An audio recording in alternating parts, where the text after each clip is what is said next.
RJD अध्यक्ष लालू यादव की बेटी मीसा भारती और दामाद शैलेश कुमार से ईडी की टीम पूछताछ कर रही है। प्रवर्तन निदेशालय ने आज दिल्ली के सैनिक फार्म घिटोरनी बिजवासन में छापे मारे थे। मीसा भारती और शैलेश छापेमारी के दौरान घिटोरनी में अपने घर में मौजूद थे, जिसके बाद प्रवर्तन निदेशालय ने दोनों से पूछताछ की है। तो मनी लॉन्ड्रिंग से जुड़ा है ये मामला। मीसा भारती से ये ईडी की पूछताछ जारी है और छापे के बाद ये मीसा भारती से पूछताछ की गई है। और जानकारी इस पर ले लेते हैं हमारे सहयोगी राजू राज इस वक्त हमारे साथ हैं। राजू, अब ताजा जानकारी क्या है? ईडी की पूछताछ क्या अभी भी जारी है? बिल्कुल मीमांसा, ईडी की पूछताछ जारी है। जो घिटोरनी में सरला विला है, यहाँ पर मीसा भारती और उनके पति शैलेश कुमार यहाँ मौजूद हैं। ईडी की टीम सुबह से यहाँ पहुंची हुई थी और दो ठिकानों पे और छापेमारी चल रही है।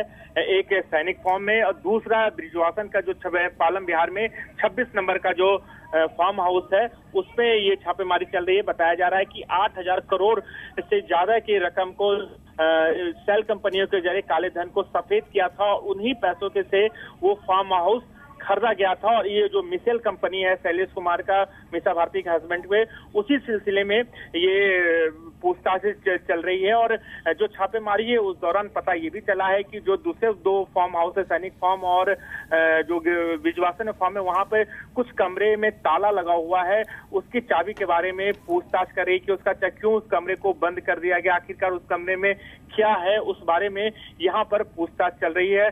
कहीं ना कहीं जो मनी लॉन्ड्रिंग एक्ट के तहत जो कार्रवाई हुई थी, जैन बंधुओं की गिरफ्तारी हुई, उनके गिरफ्तारी के बाद जो सीए राकेश अग्रवाल थे, उनकी गिरफ्तारी हुई और उस गिरफ्तारी के बाद जो पूछताछ में चीजें सामने आई, उसके बाद ये छापेमारी चल रही है और दिल्ली के 3 ठिकानों पर छापेमारी चल रही है। और अभी भी मीसा भारती और शैलेश कुमार से सरला विला में पूछताछ चल रही है।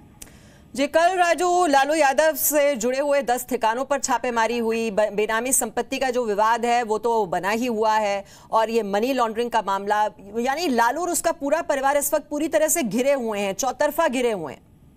निश्चित तौर पर कल सीबीआई की छापेमारी हुई थी, वो मामला अलग था। और आज जो छापेमारी चल रही है मनी लॉन्ड्रिंग एक्ट के तहत चल रही है, सेल कंपनियों के जरिए काले धन को जो सफेद किया था, उस मामले में छापेमारी चल रही है। तो कहीं ना कहीं लालू का जो पूरा परिवार है सरकारी शिकंजे पर है। एक तरफ ईडी का शिकंजा कसा हुआ, दूसरी तरफ सीबीआई उस पर कार्रवाई कर रही है। तो कहीं ना कहीं लालू के लिए और उनके परिवार के लिए मुश्किलें बढ़ सकती है।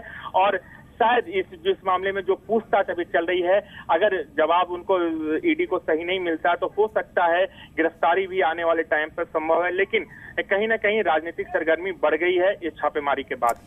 जी, बहुत बहुत शुक्रिया इस अपडेट के लिए। तो सीबीआई का शिकंजा भी कस चुका है और इधर ईडी का शिकंजा भी कस चुका है और कई घंटों से ये पूछताछ हो रही है घिटोरनी में मीसा भारती और उनके पति से।